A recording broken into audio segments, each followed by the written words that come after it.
like before, and probably something that we will have nothing like ever after.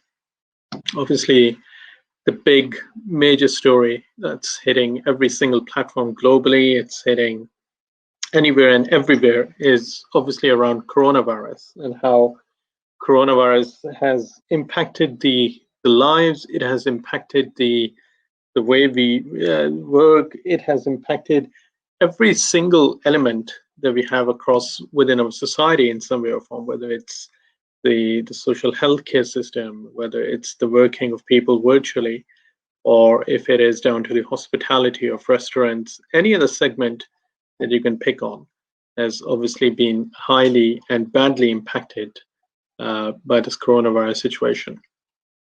And hence, I think some of the more recent news items that are obviously coming out on the back of it is something many of you might have seen reported a bit earlier today, that even within UK, where the tiering system was introduced, tier 1, tier 2, and tier 3 around coronavirus lockdown, there are still localized restrictions that many of the governments, like in Scotland and Wales and Northern Ireland, can announce. We all know that Northern Ireland has gone into a proper lockdown. I think they're calling it a 2-week circuit breaker, just to bring the number of cases down. And as you can see, Wales has also announced that anyone visiting from coronavirus hotspot within England or Scotland won't be able to enter Wales anymore. So any place that is either on tier 2 or tier 3 within England or Scotland, anyone traveling from there won't be able to go into Wales or have any kind of vacation planned or any activity on the back of it. And it's fairly important in that sense that midterm is coming into UK, where the schools will be off, children will be off for a while again. And many might have been planning to travel into Wales for holidays and everything else in that domain. So that again won't be happening anytime soon. Moving beyond obviously the coronavirus impact, this October-November timing is obviously always very much the timing of elections in many countries.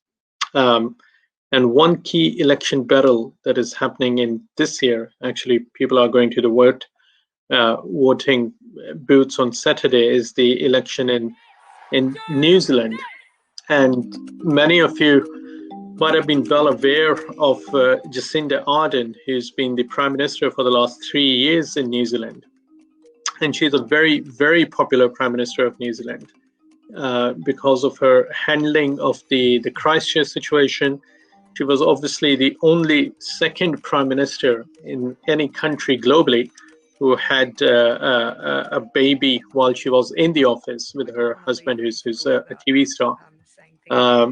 After Benazir Bhutto. Benazir Bhutto was the first Prime Minister in office to have a young baby born during her premiership.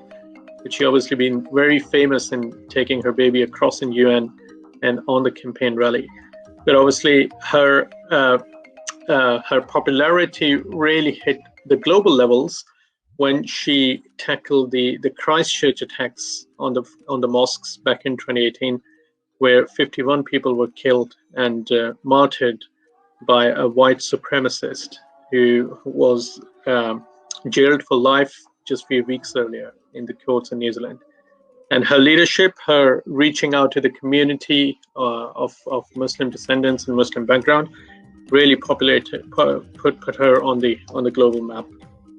And I think there have been more recent challenges that the government in New Zealand has been facing. A big volcano went burst, and then obviously coronavirus struck New Zealand earlier this year, when New Zealand being reported as one of the first countries that went into a lockdown. And technically, Jacinda Ardern announced that they have defeated coronavirus with no virus cases coming in for quite a while. So it will be an interesting election, as obviously she is expected to win quite easily, but you never know in any elections. I think that's one of the things about elections. You can never say who's actually going to win. Walaikum assalam. Idris Saab is online, I can say. Jazakallah khair for watching. And Muhammad Arif Chauhan Saab, I can see he's online as well. Jazakallah khair for watching. And hope every one of you is doing well.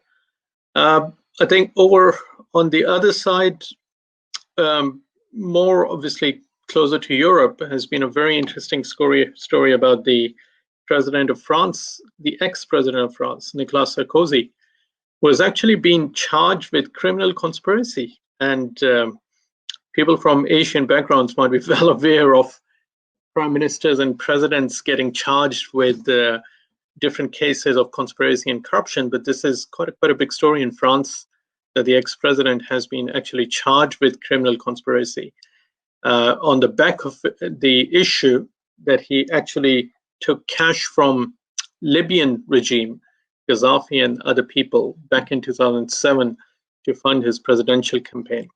So this is a big story in essence, that he was ex-president of France, and he's been charged as a member of a criminal conspiracy, as it's been called, that he has been taking a lot of bribes and cash from Libyan regimes and Libyan people in general back in 2007 to fund his election campaign. So this is going to be quite an interesting, in essence, issue for quite a while, to see if France actually really goes out, charges the president, and gives some sort of a punishment on the back of it as well. So this is quite a big story in France happening at the moment, and people are quite concerned on where and which shape it takes on, and what the end result of this might be. In Asia, over in Thailand, I think there's quite a major protest movement happening at the moment, as many of you might have been following these stories coming out from Thailand as well, that there are major protests happening against the government or the current monarchy in Thailand, and people are demanding that there should be elections happening in Thailand, and democracy should be further strengthened in the country. So there are major protests happening, and although government banned on the protest, they've been tackling with the protests with water cannons and all the police tactics that are used to steer away crowds. But the protesters are still not going away, and there's a major battle on the streets of Bangkok at the moment happening, where the government and the police is trying to get people away from protesting with water cannons and everything else. But as you can see on your screens as well, that they are actively using umbrellas and all that sort of stuff to fight against the water cannons and still continue with their protest. So this is again quite a major protest movement happening in Thailand at the moment, and people are expected to increase in numbers and increase in the protest over the coming weeks as well, which is going to create a bit of a interesting view of how things happen and go forward from here at this point onwards. Over far east in Japan, I think quite an interesting element is happening at the moment. Many of you might have remembered the tsunami that took over back in 2007, I think, and it was 2007-8 time period, and it was a massive destruction that happened in places like in Japan, in Sri Lanka, in some of the Pacific Islands and all the areas in that domain after the earthquake. And one of the major things affected by tsunami was the nuclear power plant in Japan, in Fukushima. As many of you might remember, the nuclear disaster that happened in Fukushima. So what Japan has been doing is that everything that was done to cater the radioactivity from that nuclear plant, that water has been stored in some storage tanks since then. And now the capacity is running out. So Japan is going to be releasing all that radioactive treating water back into the sea. So this is quite a controversial issue at the moment. Many people are saying that it is going to happen, and it is going to create a major impact on the sea and the fishing and all the other things, as you would imagine, all the other things that are included within that ocean ecosystem. But Japan and some of the scientists are saying that releasing that water that basically treated the nuclear disaster is not going to create a massive impact. So releasing that water into the sea is hopefully not going to create too many issues for the life and the ecosystem of fishes and everything else in that domain. Walaikum assalam, Rizwan Akbar Sahab is watching. Jazakallah khair as well. So let's see how this thing shapes up.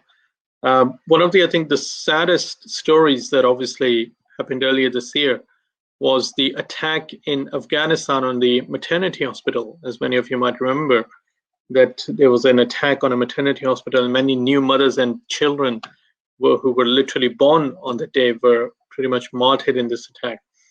But obviously, good things often happen, and there was this Amina who was only 1 hour old when the attack happened, and you can see her on the screens as well.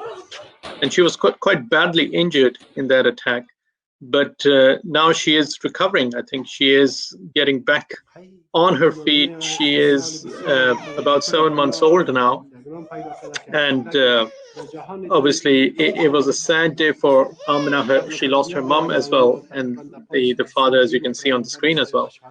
But she was the youngest person ever recorded to have been shot by a gunfire battle of this record. She was only 2 hours old at that time, but now she is recovering, and she is hopefully soon, inshallah, going to be starting walking again as well. So it's been reported globally, and she's obviously seen as a symbol of recovery of Afghanistan in some manner as well, and the resilience of the country and the people in Afghanistan.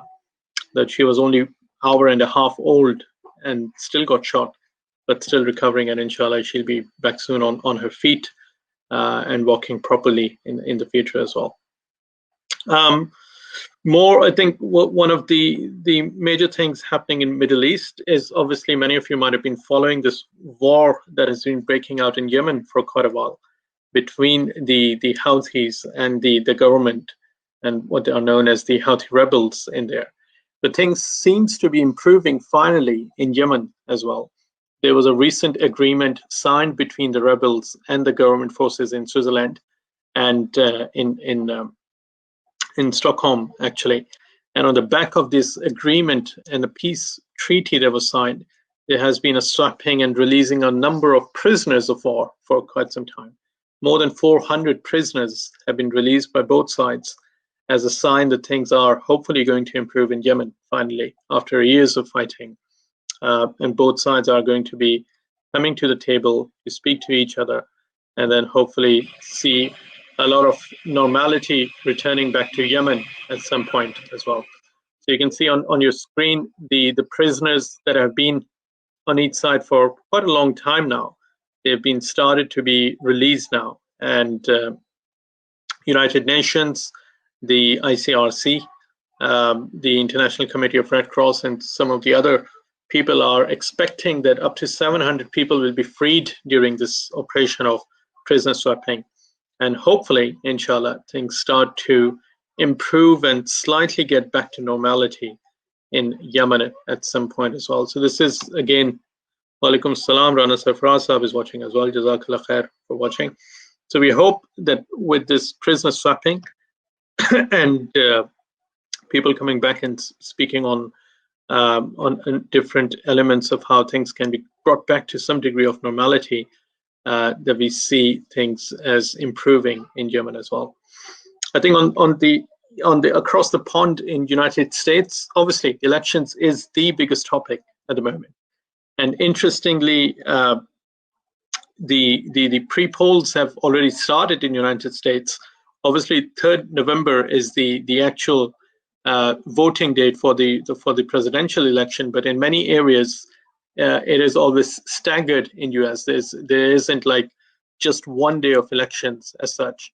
They start elections with pre-polling in some states and areas so that it can be eased out, and then it can be completed by 3rd of November as the final polls, and then the result comes out on the 4th of November. But this time around, it is so far seen that it's been highly concentrated in terms of people turning out to vote. It's never been seen previously. The number of voters in the line, the people who have really started to come out, this has never been seen before, as been reported by different news agencies, that the people who are coming out to vote are really in their long queues. There are hundreds and hundreds of people. You can already see this queue that's actually out in Florida area. So many people have already started to queue for very long time and long hours, even before the poll started, to cast their early ballots within the US election. So this is going to be a really, really interesting election, as many of you might be well aware of it, with Donald Trump and Joe Biden standing against each other. But with this level of voter turnout, the expectation is that it is going to be a very close call on who actually wins the election at the end of the day. It's probably going to be on the knife edge. And as ever in the US elections, the swing states, or the states with the highest electoral votes, Florida and some of the other ones, are going to play a critical role on who actually wins at the end of the day. So this again is an ongoing thing. It's going to be obviously interesting in how to see where it goes on from here. More closer to home, and this is something I think this is becoming a much more a reality of times that we live in, that the technology that secures our data, and while we are using WhatsApp and Facebook and Instagram and everything else in that domain, whenever any organization or corporation loses sight on the security of the data, it's becoming a major issue. British Airways today were fined 20 million over leakage of data from their systems. The Information Commissioner's Office, ICO, they said that it was back in 2018 that personal data of so many of British Airways clients and flyers was actually released online, and many people were exposed with all their data available to hackers and all that sort of stuff. So ICO has actually fined 20 million, which is the single largest fine ever conducted because of a data breach. So it's a very strong reminder of any organization that records or maintains data of anyone individually, that this is going to become a major issue globally, not just in UK, but globally the fines are going to be massive. So any organization, charities, or any other form of firm which stores personal people data is going to become a lot more in the spotlight. And I think the last bit, in a way, just on a very high level, is obviously one of the big things happening last week was Apple released its iPhone 12, which is the latest in the iPhone release. And as many of you are well aware, that iPhone is one of the top-selling smartphone brands in the world, probably if not the topmost brand in the world. But this time, this Apple iPhone 12 has a very unique chip that's been developed and embedded into it. And this chip that is generated by a machine that costs around 100 million, 123 million, is one of the first chips in the world that will enable people to have literally the capacity of a whole data room into their mobile phones. So it will be something that will allow people to edit video clips, play games in a more graphically intensive oriented manner, while using very less on the battery power, because Apple has been obviously always been very bad on the battery life of the Apple iPhones. So this new chip, it's probably going to redefine in some way or form how mobile phones are built over the number of years.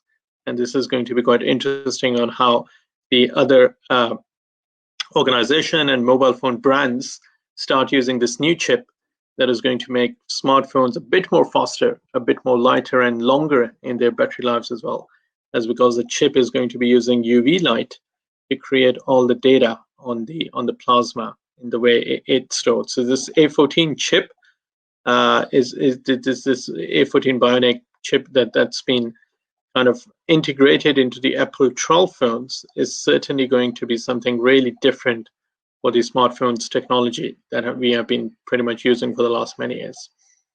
So this again, I think, was quite a new thing that was introduced by Apple quite recently. So that was kind of a bit of an overview of a few things that are happening around the world, in Yemen, New Zealand, United States, Middle East, in Afghanistan, in obviously United States election orientation, in UK around coronavirus and all the situations. So hopefully we, inshallah, continue with these discussions in the coming weeks.